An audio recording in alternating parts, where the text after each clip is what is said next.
Thank you for having me here again, and thank you to the committee.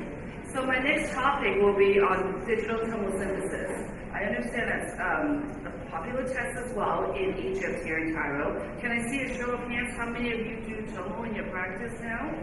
Okay, so I think that's about 10%, 5% of the room. So on that note, the next 20 minutes I will be talking about the background and theory, a little bit of review for those of us who do it every day, and then the benefits, and lastly on the limitations. So to start out with the background and theory. It goes back to the dense breast discussion. Remember that we have the BI-RADS lexicon that is A, B, C, and D in terms of breast composition, going from the left side of the slide, which is the fatty breast, to the right side of the slide, which is the dense breast. The challenge with dense breast tissue is that breast density plays a role in both the false positive and the false negative aspects of mammography. And this is what I mean. With dense breast tissue, you can have tissue that overlaps each other, stacked on top of one another, and therefore mimic a cancer, even though there is no cancer. And that will give you your false positive. At the same time, dense breast tissue can hide cancers, and that will give you false negatives of mammography. And why? Because cancers look white, dense tissue looks white. White against white is hard to see. It's just obscure. The so-called masking effect that you hear me talk a lot about. And one common phrase we have is that this looks like the proverbial polar bear lost in a snowstorm. Okay? You know what a polar bear looks like, right? Anybody have a lot of polar bears running around Egypt? Okay, I try to look for one, and the other day I saw this near the Saqqara Pyramid, so my good friend took me to, but didn't see a polar bear, but this is what a polar bear looks like. So the polar bear is white, the environment is white, and it's hard to see. And even worse, when there is a snowstorm with this polar bear, it only looks like this. Okay, so this is the polar bear lost in a snowstorm, hard to see, cancer amidst dense breast tissue. Now we come along, we have tomosynthesis. And tomosynthesis, briefly put, is a series of low-dose digital X-ray images in an arc so that you get individual slices instead of stacked. So now you have a tomographic exam of the breast instead of a projectional exam. So here's your digital detector, your compression plate, your breast, and it moves in an arc with the X-ray instead of going one direction only. And that will help you reduce your false positive. Pretend that this is two benign lesions, the sun and the oval, and this here looks like a cancer, a spiculated mass.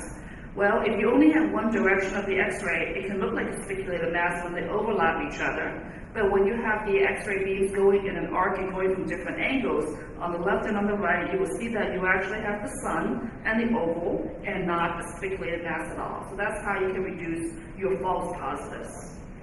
At the same time, you can reduce your false negatives. In the traditional 2D mammogram, it's projectional. So you have this purple star, which is your cancer, your spiculated mass, and you have your dense islands of tissue, which are the blue circles. Okay, so the blue circles can actually hide the purple star when you squeeze them together, okay, in the projectional exam, and that's your false negative. But when you have tomo, where instead of a book, if you will, a bunch of pages, you pull the pages apart from each other. Here's one page, here's another, and here's another, and you see on this single page or slice or image, you actually see the individual purple star, which is the cancer. And that's the theory behind how you reduce the false negative of mammography. So that's the background of theory. How about the benefits now? Okay, I think that many of us are probably hungry and wanting that right now. Chocolate cake, something we all like.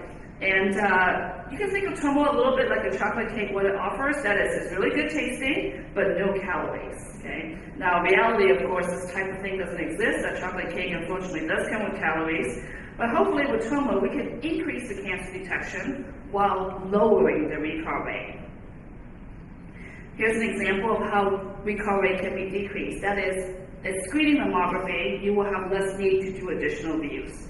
Here's your 2D with this lesion here, this asymmetry. It looks like it could be a spiculated mass, but on the tomo slice, correspondingly, you see that this is only breast tissue. i.e. superposition of fibroglandular structures or summation artifact, not a true lesion. And at the same time, hopefully we can increase our cancer detection. Here's a 2D mammogram, suggestion of something, maybe something not completely okay, but not sure. And of course, majority of the times, this is only a summation artifact. But when you do your 3D slice, you can see that this is a suggestion of a spiculated mass that's much more ominous, and that you will definitely recall this patient. So that's how we increase cancer detection, in this case, of the invasive ductal carcinoma. Now, applications, we have, of course, in breast imaging, the two sides, that is the screening side in asymptomatic patients and the diagnostic side in symptomatic patients. In screening, again, that chocolate cake analogy, decreasing false positive, decreasing false negatives, all good, right? Okay. Now, in diagnostic, we hope that tomo can help us increase the accuracy and the confidence of diagnosis.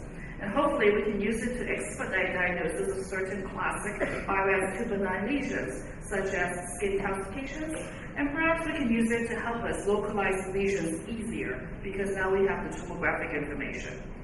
An interesting additional clinical indication, which was discussed a great deal at this most recent RSNA, which is our big radiology meeting in the United States, in November 2014, is the so-called second look tomo. That is, you have your MRI lesion. You can biopsy under MR, but it's relatively challenging and relatively limited in terms of resources. Instead of doing an ultrasound afterwards, you perhaps can do a tomo synthesis study afterwards to see if you can see a corresponding lesion at tomography that then you can biopsy under tomosynthesis guidance. So that we call that a second look tomo after an MRI study. Let's look at an example of how it increases our diagnostic accuracy and confidence. Here's an MLO view of a mammogram. There's the cancer here. Okay, the breast is dense, right? Okay. I would say at least it's that breast composition C, heterogeneously dense. The abnormality is actually here in the upper posterior part, and we're looking at this potential finding, and here it is. Okay. That looks like a cancer. Okay. We are suspicious that it's a cancer, and when you see 3D though, you see that it comes out that much better. Okay, that is a spiculated mass, even before we go into the ultrasound. So this is invasive lobular carcinoma, margin adenoma, hence increasing our diagnostic confidence. Now, a bunch of papers, a bunch of studies. I know we want that chocolate cake sooner rather than later, and so I'm going to show you just a few of these, okay, so we can go on to the rest and be on time.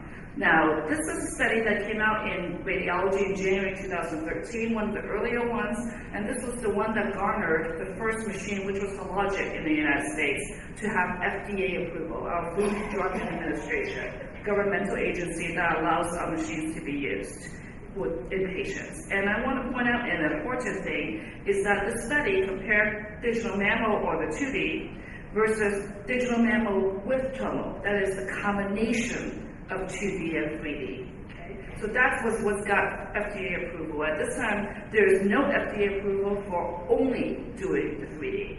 So in other words, you cannot only do the tomo in the United States, you have to do 2D and 3D, the combination. Okay? Just to show you, these are the receiver-operator characteristic curves, and these are pretty classic reader studies for this type of analysis in terms of obtaining FDA approval. Long story short is that here, the green-yellow represents 2D only, and the purple-blue represents 2D and 3D, and the area under the curve is greater with the purple and blue versus the yellow and green. And that is shown also in the numbers area under the curve, that the 2D plus 3D, digital mammography plus tomo, the numbers are higher than 2D only, okay? And that the differences are statistically significant. This is a more clinical paper, and I like this because it's a multi-institutional collaborative paper. It came from a whole bunch of primarily private practice, community-based centers.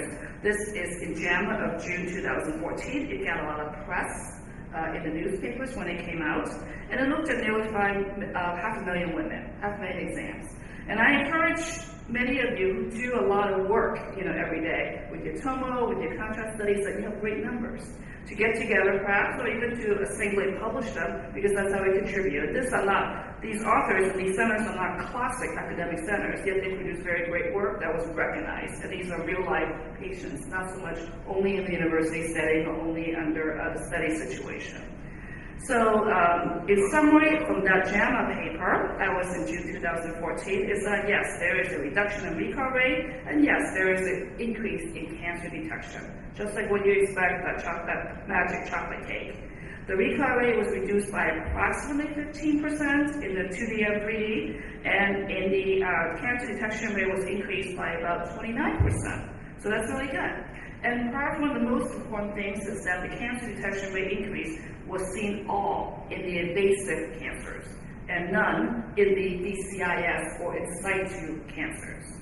And you know about the phenomenon of overdiagnosis, that is, finding cancers that are not clinically relevant. Okay? So, of course, concern is that it's Tomo finding more cancers, but the cancers are not clinically relevant, and therefore we're not helping patients, and perhaps even harming patients.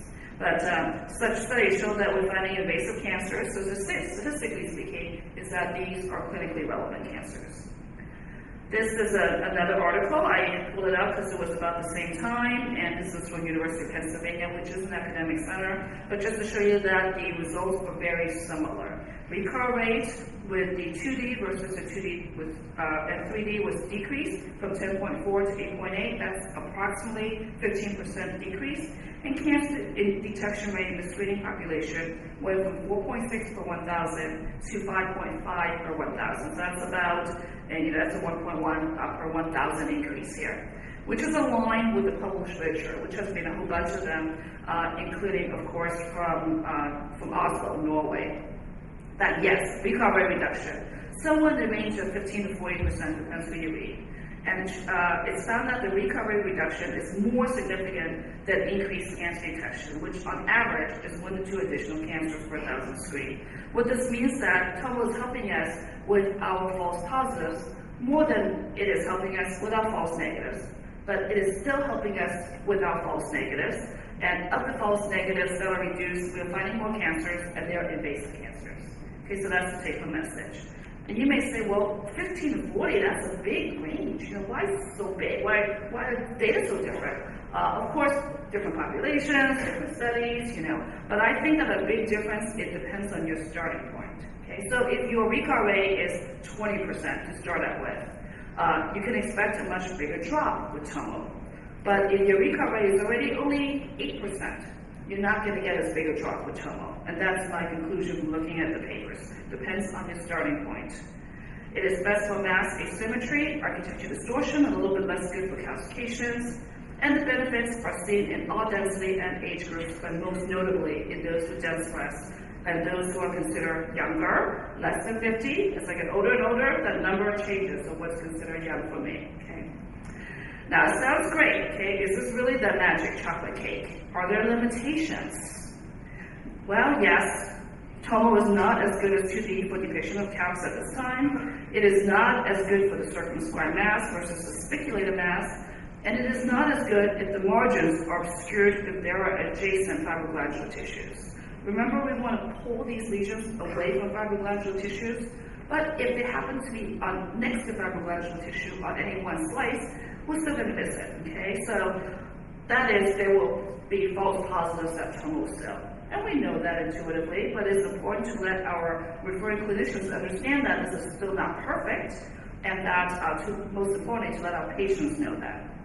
Let me show an example where Tomo was not so perfect. This is a true case not so long ago. And I'm showing you the current exam on the left and 1 year prior on the right. And let me tell you that the prior images for many years were very much alike. This patient did not have cancer, but she did have a benign surgical biopsy in the past, which is shown by this marker here. I would say this is a biobad composition C, heterogeneously dense type of breast. Okay, so there are cancer here now. Okay, so your question is, where, how many, where are they, what are they? Here's the CC. So you're like, well, maybe that's a mass, maybe that's a mass, but is it really different from before? We mammographers always look for change. And I'm telling you, just take my word for it, that they're very look similar for many, many years now. Okay. So here's some spot compression views. And I said, okay, now I think there is a mass. I'm going to do tomo, right? Tomo's going to bring out those masses for me. And here's my tomo on my left-hand side, corresponding spot compression tomo on the MLO, my 2D on the right, and here's the tomo. Is it working? Yes. Anybody see any cancers? Any masses? Or even architectural distortion? Maybe that one there, but it's not popping out to us like all those classic cases that I already showed you, right? Okay.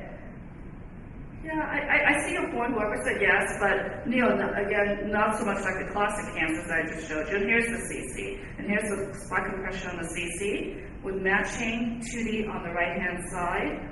And again, perhaps some.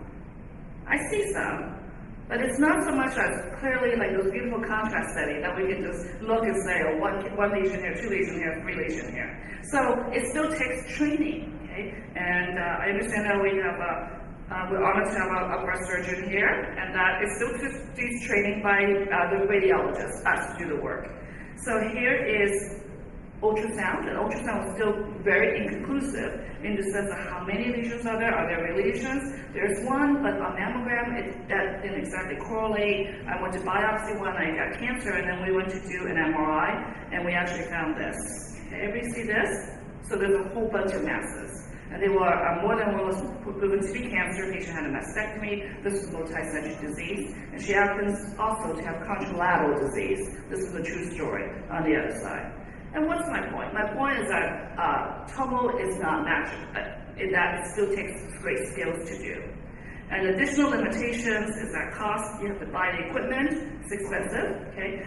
Reimbursement, in the United States, there's not a lot of additional reimbursement. And of course, the extra time for all of you to do these studies. Radiation, in the absence of the synthesized view, is a concern. And I'll talk about the synthesized view in just a moment. This is MQSA, Mammography Quality Standards Act. The limit for screening mammography exam is 3 milligrams. Remember, we have to do it in combination, according to the FDA, 2D and 3D. Well, the 2D and 3D combination is 2.65. So that's not exceeding it, so they got FDA approval, but that's getting close. And that's higher than the screen film or the 2D digital, which is approximately 1.2. So, in other words, that we want to reduce our dose. Now, if you do 3D tomo alone, that's not so bad. That's only 1.45. The challenge is that with the combo, you're doing 2D and 3D. Okay, so that's why you're increasing the dose. Well, can we get away with not doing the 2D and do the 3D tomo only? Well, now with the synthesized view, the answer is yes, and at least one company has now been approved for FDA for clinical use in terms of 2D, and that's the logic. It's called the C-View. G has one coming down the line, and this is the synthesized view where you have a stack of tomosynthesis images. You have proprietary software that compresses it a little bit like a MIP image, and you get that synthesized view. Let me show you an example of the synthesized view. This is a directly acquired 2D. Here's the tomo slice and the synthesized view on the right-hand side. So the 2D and the synthesized view are supposed to be looking like each other, and the tomo is the thin slice that's in the middle. Okay? Anybody see architectural distortion? And here it is, okay? And the argument is that the synthesized slice look as good, if not better, than the 2D. And you can argue it looks almost as good, if not even better, than this particular example anyway, than the tomo. So synthesized view is when I see it as the way to go, and certainly there's been quite a bit of literature on the acceptance of the synthesized view. So in summary, tomo does offer advantages over mammo, reduces recall rate, increases invasive cancer detection, so that's good, not so much the CIS component. I think radiation dose is likely not going to be a problem with the synthesized view that many manufacturers are now coming up with. However, it will not depict every cancer. Technique is still really important. If you don't get that on the digital detector, doesn't matter if it's tomo, okay? Doesn't matter how expensive or how fancy your machine is. And it's important to not overpromise or oversell our technology to our referring clinicians and our patients. So allow me to show you 2 cases to end. This is a possible lesion on 2D, but primarily seen on 1U tomo. To show you that tomo is not always easy. It's not always that, classic, very, very very dramatic cancer. So this is a screening mammogram, MLO-CC, again, true story. We identified this prospectively. Something about this case bothered us, and that was here-ish. We thought maybe it matched out here in the CC, but the MLO, I read this case, was what caught my attention first. Then we did spot compression views, these are photographic enlargements of the area, just to show you what we're dealing with. But of course, statistically speaking, these are still summation artifacts, okay? So that's the finding. We recall the patient by red 0, we did spot compression. Nothing you can really, hang a hat on, nothing you can say for sure, okay? And then here's the tunnel. Okay. Stop me when you get to a cancer, because there is a cancer. Here, something like that, here. Okay, my point is this is not that easy, is my point, okay? I'll show it one more time, just give me one more second.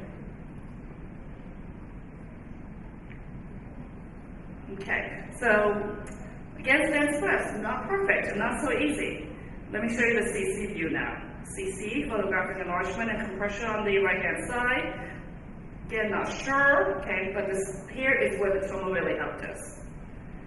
Everybody see this? Architecture distortion on here where I'm pointing? Okay, let me just show that one more time. Come on. So the architecture distortion is here. Then we know what to look for. Ultrasound, right here. Everybody see that? Okay. So we go ultrasound, we usually found this, which is of course a BI-RADS 4 solid mass. Some of us may even say BI-RADS 5, invasive globular and histology. Last case, okay, this is a lesion that we only saw on tomo and not on 2D. It may be, is this a tomo-only cancer? Okay, is this a triumph of tomography or not? So this patient had a surgical scar, upper, outer, posterior breast. You're going to see some scarring here, okay? So we did tomo on her. But the thing is that there's some architectural distortion here. And even though we expect scarring with post-surgical scarring, this is like a different area, okay? So that's letting us to say we need to do something more. Here it is, enlarged, potential architectural distortion, white lines emanating from the center, and here's the tomo. Okay, so again, stop when you see the architectural distortion. It's going to be like here or so. Everybody see this? Yeah? Okay. So that's a nice example, I think, of architectural distortion. That seems to be close to the area of the scar, but in the CC, it isn't. So therefore, it is not post-surgical scarring. It's going to be somewhere here in the middle. And where are you, post-surgicals? Where are you? Everybody see this? Okay. So that's a good example of subtle architectural distortion, only seen on tomo. Now, of course, we went to the ultrasound, and we got this. Okay, non-specific, a bit of shadowing, enough guide albedo. So we did do a biopsy, and it showed a little bit of increased vascularity on Doppler interrogation. What do you think the diagnosis is? Okay, some of you have said it was a radial scar or complex sclerosing lesion. Also had atypia. This was excised, and it was a radial scar only and not a cancer. Which I'm going to end with this question for you. What is the significance of architectural distortion in the era of tomosynthesis? We're definitely finding more of them. What is the significance now with tomo? We're finding more and more of these. So I'm going to leave you as proof of that. I'm going to address a little bit of these issues tomorrow in my workshop. Now, I don't have that. I live in Houston now. I'm relatively new, so I don't have beautiful pictures of Houston. I do have beautiful pictures of San Francisco, where I grew up. So I want to thank you for your time, and I look forward to speaking with you again tomorrow. Thank you.